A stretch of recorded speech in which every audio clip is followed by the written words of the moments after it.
बारिश से घर को बचाने के लिए पन्नी से घर कवर करवा रहा होता है, तो वहीं गरीब अंजलि किसी काम की वजह से घर से बाहर आती है, जिसे देख आरती उससे कहती है, बहुत जल्द बारिश का महीना शुरू हो जाएगा। हमने तो अपने घर को कवर करवा दिया, तुम भी अपने घर की मरम्मत करवा लो, वरना पिछली बार की तरह परेशान हो जाओगी। ठीक है। इतना बोल अंजलि घर में चली जाती है। अमीर परिवार एक बार फिर अपने काम में बिजी हो जाते हैं।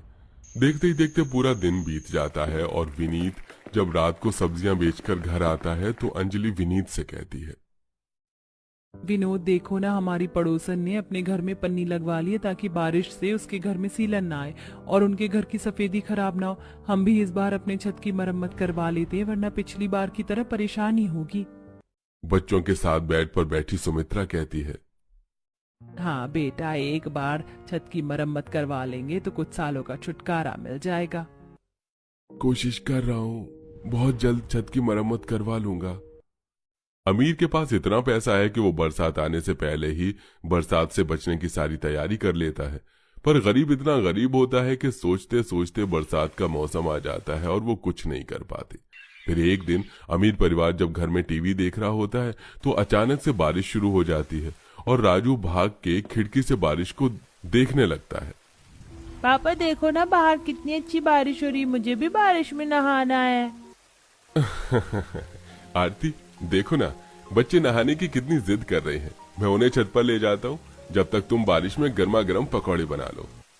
इतना बोलकर रवि अपने बच्चों के साथ छत पर बारिश में नहाने जाता है और खूब एंजॉय करता है। तो वहीं रसोई में खड़ी होकर आरती खिड़की से बारिश का मजा लिए उनके लिए पकौड़े बनाती है। पर अचानक बारिश होने की वजह से विनीत घर के बाहर जो कि सब्जी ठीक कर रहा होता है वो अपनी सब्जियां समेटने लगता है। तो वहीं अंदर खाना बना रही अंजलि के खाने में बारिश का पानी जाता है जो कि छत से टपक रहा होता है। गोलू, पिंकी, जल्दी से भगोना लेकर चूल्हे के पास खड़े हो जाओ, वरना आज खाना नहीं खा पाओगे। पिंकी गोलू हाथ में पतीला लिए चूल्हे पर गिर रहे पानी के नीचे लगा देते हैं। माँ, हमें भी बाहर नहाना था क्या? जब तक खाना नहीं बन जाएगा हमें ऐसे ही भगोना लेकर खड़े रहना पड़ेगा। हाँ बेटा, बस थोड़ी देर की बात है, खाना बनने ही वाला है। सुनिए जी, देखिए छत टपक रही है, कुछ कीजिए ना। देख ले कैसे तेरे बीवी बच्चे इस बारिश में मेहनत कर रहे हैं। मैंने तुझे पहले ही कहा था बारिश आने वाली है, छत ठीक करवा ले, पर तू किसी की सुनता कहाँ है। अपनी माँ और बच्चे की बातें सुनकर विनीत बाहर से कुछ घास लेकर आता है और उन घास को लेकर छत पर सीढ़ियां लगाकर जाता है और थोड़ी थोड़ी दूर पर उन घास को लगाने लगता है। ये सब कुछ छत पर बारिश में नहा रहा रवि देख लेता है। भाई साहब, अगर कोई मदद चाहिए तो बताओ, मैं आपकी मदद कर देता हूँ। अरे नहीं, मदद की जरूरत नहीं है, बस थोड़ा सा पानी है जो टपक रहा था, अब हो गया ठीक। विनोद रवि की मदद लेने से साफ साफ मना कर देता है। कुछ देर में विनोद अपने बच्चों के साथ छत पर नहाकर नीचे जाता है और तभी सभी गर्मा गर्म पकौड़े खाते हैं। तो वहीं थोड़े से पकौड़े बर्तन में लेकर छाता लिए आरती अंजलि के घर जाती है, जहां वो देखती है कि अंजलि के बच्चे पतीला लेकर खड़े हैं, क्योंकि घास लगाने के बाद भी पानी टपकना बंद नहीं हुआ था। अंजलि, मैंने तुम्हें पहले ही कहा था बारिश आने वाली है, छत की मरम्मत करवा लो। देखो मासूम बच्चे कैसे पतीला लेकर खड़े। अगर हमारी कोई मदद चाहिए तो हम तुम्हारी मदद करने को तैयार हैं। हमने छत ठीक करवाई थी, पता नहीं ये फिर से कैसे लीक होने लगी। एक बार फिर अंजलि आरती की मदद लेने से साफ मना कर देती है। इसी तरह कुछ दिन बीत जाते हैं और एक रात तेज आंधी तूफान चल रहा होता है। गरीब परिवार अपने घर में आराम से बिस्तर लगाकर सो रहा था, तो वहीं अमीर परिवार सोने की तैयारी कर रहा होता है। तभी अचानक से तेज बारिश होने लगती है। अरे बहू रवि, देखो बाहर कितनी तेज बारिश हो रही, कितना अच्छा लग रहा है रात का मौसम। सुनिए जी, बच्चे तो सो गए हैं, मैं अभी गर्मा गर्म चाय बना कर लाती हूँ और कुछ देर हम पकौड़े के साथ बारिश के मजे लेते हैं। इतना बोलकर आरती रसोई में जाती है और चाय पकौड़े बनाने लगती है। तो वहीं गरीब परिवार जब सो रहा होता है तो सुमित्रा के शरीर पर कुछ बूंदें टपकती हैं और उसकी आंख खुल जाती है। तो वो देखती है कि उसके घर की छत टपक रही है। विनीत, अंजलि बहू, ये देखो अब हमारे घर की छत फिर से टपक रही है। माँ, इतनी जल्दी सुबह हो गई क्या जो तुम हम पर पानी डालकर हमें उठा रही हो? नहीं बच्चों, मैंने तुम पर पानी नहीं डाला, बल्कि हमारी कच्ची छत टूट गई है और अब पूरा छत टपक रहा है। बेटा अब तो तुझे कुछ करना ही पड़ेगा। छत टपकने की वजह से पूरा परिवार सारी रात सो नहीं पाता और वो लोग जगह जगह बाल्टी और पतीला लगाकर बैठकर रात गुजारते हैं। बच्चे जैसे तैसे बेड पर सिकुड़ कर लेट जाते हैं, तो वहीं अमीर परिवार सारी रात बालकनी के पास बैठकर बारिश एंजॉय करते हैं। इस तरह कुछ दिन बीत जाते हैं। क्योंकि बारिश का मौसम था, इसलिए किसी भी वक्त बारिश हो जाती, जिस वजह से रोड्स पर पानी जमा रहने लगता है। ऐसे ही एक दिन, माँ मैं सब्जी लेकर जा रहा हूँ बेचने बाजार में पानी भरा है, इसलिए बाजार नहीं लग रहा, अब फेरी ही करनी पड़ेगी। आप ये पन्नी ले लीजिए, बारिश होगी तो सब्जियों को ढक देना वरना नुकसान हो जाएगा। विनीत पन्नी लेकर फेरी करने के लिए चला जाता है।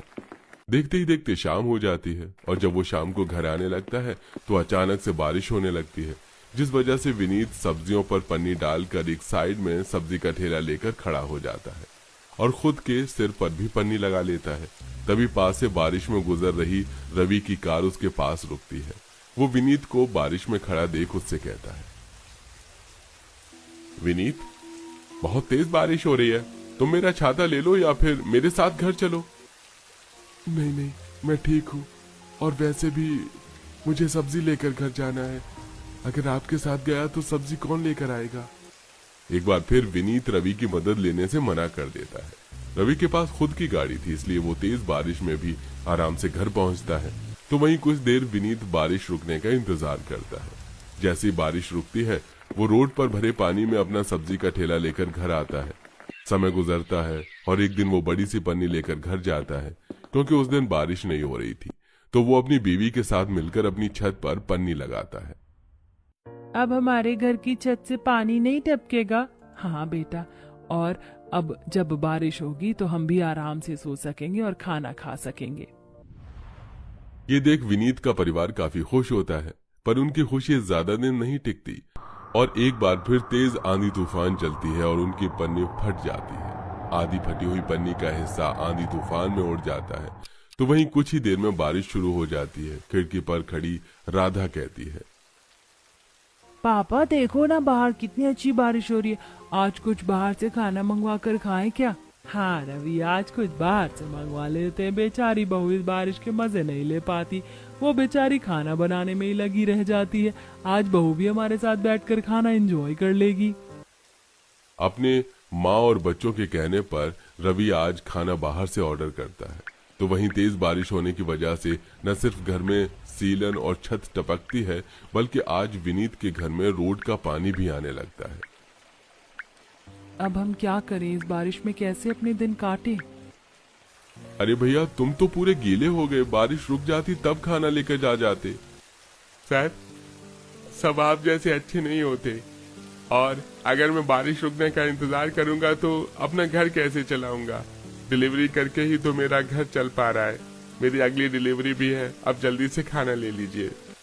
डिलीवरी बॉय खाना देकर बारिश में भीगते हुए वहां से चला जाता है और तभी रवि की नजर गरीब विनीत के घर पर पड़ती है। उनके घर में पानी जाता देख विनीत अपने पूरे परिवार के साथ हाथ में छाता लिए उनके घर आता है, जहां पूरा परिवार घर से पानी निकाल रहा था। अंजलि, हम पड़ोसी हैं, पता नहीं तुम हमारी मदद क्यों नहीं लेती। बेचारे बच्चे छुट्टी और बारिश का मजा लेने के बदले बारिश के कहर को सह रहे हैं। बच्चों, तुम घर से पानी निकालना बंद करो, हम अभी मोटर लगवाएंगे और मेरे बच्चों के साथ बैठकर तुम लोग खाना खाओ। माँ जी, आप बच्चों को घर ले जाओ। रवि ने जो खाना ऑर्डर किया था वो गरीब बच्चे और अपने बच्चों को बांट देता है। बच्चे दोनों के बैठकर रवि के घर में खाना खाते हैं और बारिश एंजॉय करते हैं। तो वहीं रवि और अंजलि उनसे बात करते हैं। अंजलि, हम पड़ोसी हैं, हम अमीर हैं, इसका मतलब ये नहीं कि बुरे हैं। अच्छा बताओ, अगर कल को मेरे ऊपर कोई मुसीबत आ जाती है तो क्या तुम मुझे मुसीबत में छोड़ दोगी? ये कैसी बात कर रही हो तुम? मैं कुछ भी करके तुम्हारी मदद करती। तो फिर तुम क्यों हमें मदद नहीं करने देती? हम भी तो बस तुम्हारी मदद ही कर रहे हैं। उस दिन अंजलि और उसकी परिवार मदद लेने से मना नहीं कर पाता। कुछ ही देर में रवि उनके घर मोटर लगवाकर बारिश का पानी बाहर करता है और बारिश रुकते ही उनके छत की मरम्मत करवाता है। और इस तरह अमीर गरीब परिवार अपने छत के नीचे बारिश में एंजॉय करते हैं। मोहित, तेरे पिताजी की तबीयत अब ठीक नहीं रहती, मैं सोच रही हूँ कि अब तेरी बहन प्राची की शादी कर दूं। हाँ माँ, आप सही कह रही हो। पिता की आंखों के सामने शादी हो जाएगी तो ठीक रहेगा। माँ, पर मैंने अभी अपनी 12वीं कक्षा की पढ़ाई खत्म की है, मुझे कॉलेज भी करना है। मेरा सपना है कॉलेज करने का। सपना क्या होता है बेटी, बाप के आगे शादी हो जाएगी, ये बहुत अच्छी बात है। और वैसे भी एक अच्छा रिश्ता मिल गया है तेरे लिए, तो अब इसको ठुकरा मत, शादी कर ले, पढ़ाई वगैरह तो होती रहेगी। प्राची का सपना था कि वो कॉलेज करे, लेकिन घर की आर्थिक स्थिति और पिता की सेहत देखकर उसकी माँ उसकी शादी आलोक नाम के लड़के से करवा देती है। आओ बहू, घर के अंदर आओ। अगले दिन सुबह प्राची की मुंह दिखाई की रस्म होती है। रेखावती, तेरी बहू तो बहुत सुंदर है, पर तेरी बहू का शरीर देखकर तो लगता है इसकी उम्र बहुत कम है। पढ़ने लिखने की उम्र है अभी तो इस लड़की की। हाँ, उम्र थोड़ी कम है इसकी मेरे बेटे से, पर मुझे घर में बहू चाहिए थी, तो बस झटपट में मैंने इसको ही अपने घर की बहू बना ली। सुनीता के जाने के बाद रेखावती की चारों बेटी माधुरी, पाखी, वैशाली, कीर्ति अपने हॉस्टल से घर आती हैं। ये लो बहू, तुम्हारी चारों नंदे भी आ गई हैं। अरे माँ, शादी में हम शामिल नहीं हो पाए, लेकिन हमें नहीं पता था कि आप भैया की शादी एक बालिग लड़की से करवा रही है। लेकिन इनकी उम्र तो बहुत ज्यादा कम है भैया से, और इन्हें तो अभी पढ़ना लिखना चाहिए था। हाँ सचमुच, उम्र तो बहुत ज्यादा ही कम है। इस उम्र में तो हर लड़कियां अपनी कॉलेज की पढ़ाई कर रही होती हैं। अरे कुछ उम्र कम नहीं है, हमारी भी इस उम्र में शादी हो गई थी और हमने भी पूरा घर संभाल लिया था, और अब मेरी बहू भी मेरी ही तरह पूरे घर को संभालेगी। क्यों बहू, संभाल लोगी ना? जी माँ जी। अब प्राची सबको अपने हाथ से खाना बनाकर खिलाती है। खाना तो बहुत स्वादिष्ट बना है प्राची। शुक्रिया आलोक जी। वैसे माँ, अभी हमारे कॉलेज की छुट्टियां चल रही हैं, तो अभी कुछ दिनों तक हम यहीं रहेंगे। यह तो बहुत अच्छी बात है बेटी। एक दिन प्राची अपने नंद के कमरे में सफाई कर रही होती है और वहां से एक किताब को उठाकर पढ़ने लगती है। अच्छा भाभी, आपको किताबें पढ़ने का भी शौक है क्या? नहीं, वो तो बस ऐसे ही थोड़ा बहुत पढ़ लेती हूँ। ये तो अच्छी बात है, थोड़ा बहुत ही सही, पर आप पढ़ती तो हैं। ऐसे कुछ दिन गुजरते हैं। अब प्राची जब भी घर की सफाई करती और अपने नंद के कमरों की सफाई करती, तो वहां पर रखी कॉलेज की पुस्तकों को पढ़ने लगती।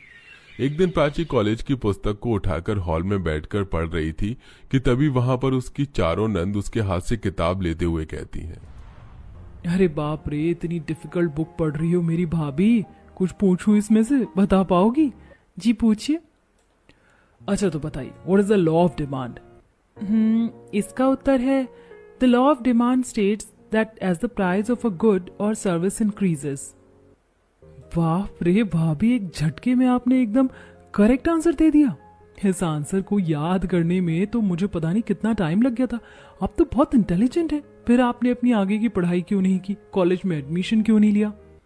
कॉलेज करने की इच्छा तो मेरी भी थी, पर मैं एक गरीब परिवार से थी, तो माँ बाप पढ़ाने में असहाय थे, इसलिए शादी करनी पड़ी। अरे तो आप ये बात हमसे कहती। अच्छा आप रुकिए, मैं आज ही माँ से आपकी आगे की पढ़ाई के बारे में बात करती हूँ। उस रात जब सब लोग खाना खा रहे होते हैं, माँ मैं क्या कह रही थी कि भाभी अपनी आगे की पढ़ाई कंप्लीट करना चाहती है, तो हम लोग उन्हें लेकर कल कॉलेज जा रहे हैं एडमिशन करवाने। ये तो बहुत अच्छी बात है। मुझे सुनकर अच्छा लगा कि प्राची आगे पढ़ना चाहती है। लेकिन मुझे सुनकर बिल्कुल भी अच्छा नहीं लगा। तुम चारों बहनें पहले ही हॉस्टल में अपनी कॉलेज की पढ़ाई कर रही हो, और तुम्हारे साथ अगर मेरी बहू भी हॉस्टल में कॉलेज की पढ़ाई करने चली जाएगी तो घर के कामकाज कौन संभालेगा? मैंने अपने बेटे की शादी इसलिए नहीं करवाई कि घर मुझे संभालना पड़े। रहने दीजिए, माँ सही कह रही हैं, मैं घर ही संभाल लूंगी। रुकिए भाभी, माँ ये क्या बात हुई? घर के कामकाज के चक्कर में आप भाभी को आगे पढ़ने नहीं देंगी। ठीक है, हमारे हॉस्टल से आपको प्रॉब्लम है, तो आज से हम लोग भी अपने कॉलेज की पढ़ाई यहीं दिल्ली में रहकर करेंगे।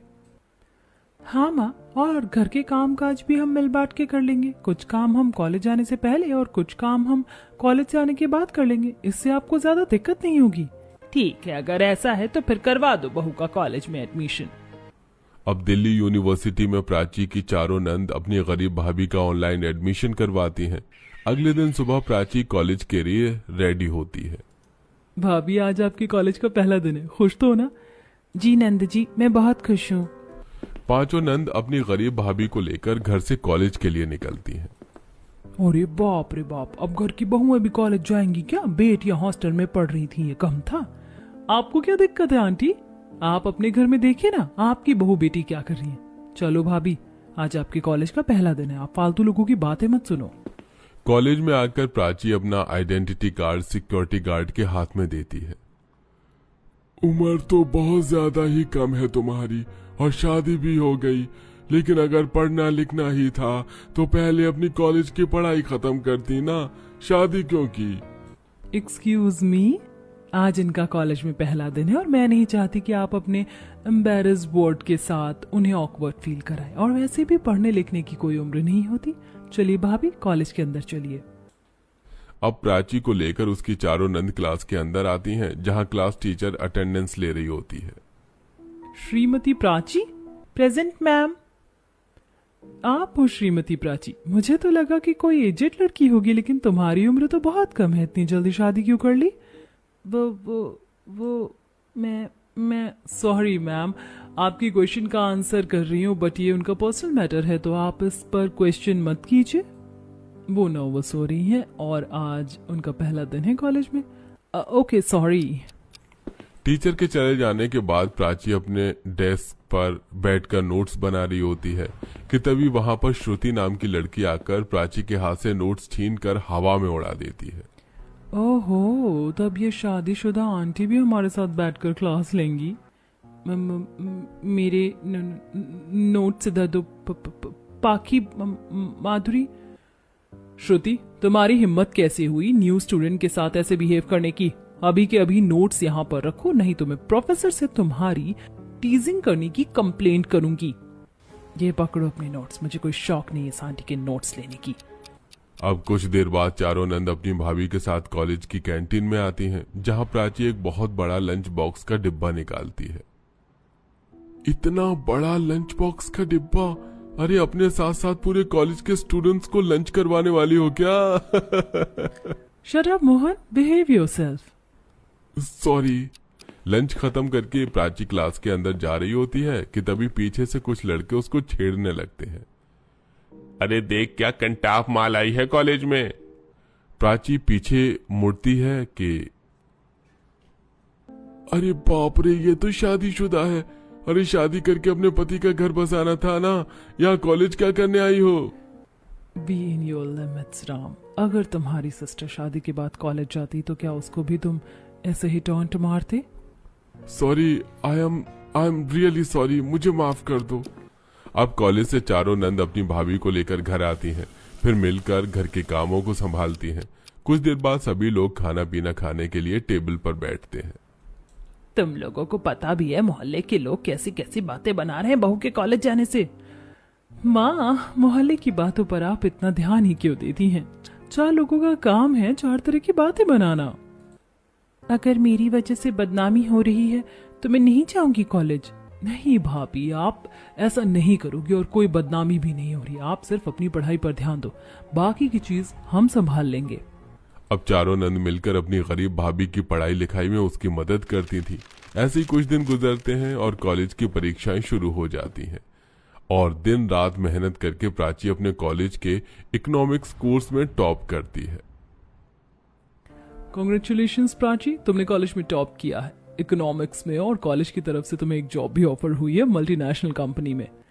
कांग्रेचुलेशंस भाभी, चलो ये खुशखबरी घर में सबको देते हैं। माँ किधर हो आप? एक बहुत बड़ी खुशखबरी है। कैसी खुशखबरी बताओ? भाभी ने पूरे कॉलेज में टॉप किया है माँ, और एक मल्टीनेशनल कंपनी ने भाभी को हायर भी किया है। क्या बात है, कांग्रेचुलेशंस प्राची। क्या सच में इसने टॉप किया है कॉलेज में और इसकी मल्टीनेशनल कंपनी में जॉब लग गई? मुझे तो विश्वास ही नहीं हो रहा। बहू, आज तो तेरी सफलता ने मोहल्ले की औरतों के गालों पर तमाचा मारा है, जो कहती थी कि बहुएं पढ़ लिख नहीं सकती। कहीं ना कहीं बहू, मैंने भी तुझे रोका, मुझे भी माफ करना। नहीं माँ जी, आप माफी क्यों मांगती हैं? जो भी था, लेकिन मेरा सपना आप लोगों और मेरी चारों नंद के सहयोग की वजह से ही पूरा हो पाया है। ये बात प्राची के पीहर वालों को भी पता चलती है। मुझे जानकर बहुत खुशी हुई कि मेरी गरीब बेटी प्राची अपने पीहर का सपना ससुराल में पूरा कर पाई, और ये सब कुछ उसकी चारों नंद के सहयोग की वजह से ही पूरा